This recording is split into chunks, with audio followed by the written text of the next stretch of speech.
So what is MFHF radio station?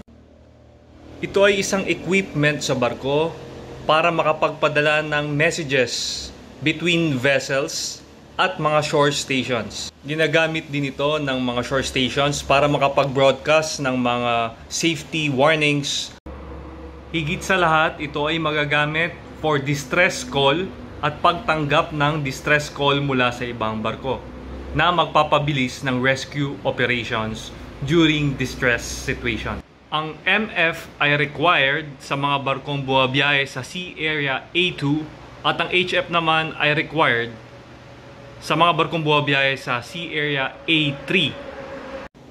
Shoutout tayo sa mga future seafarers natin sa Our Lady of Lourdes College Foundation, College of Maritime Education, and regards to my friend Joven Rocas na professor sa college na ito. Thank you.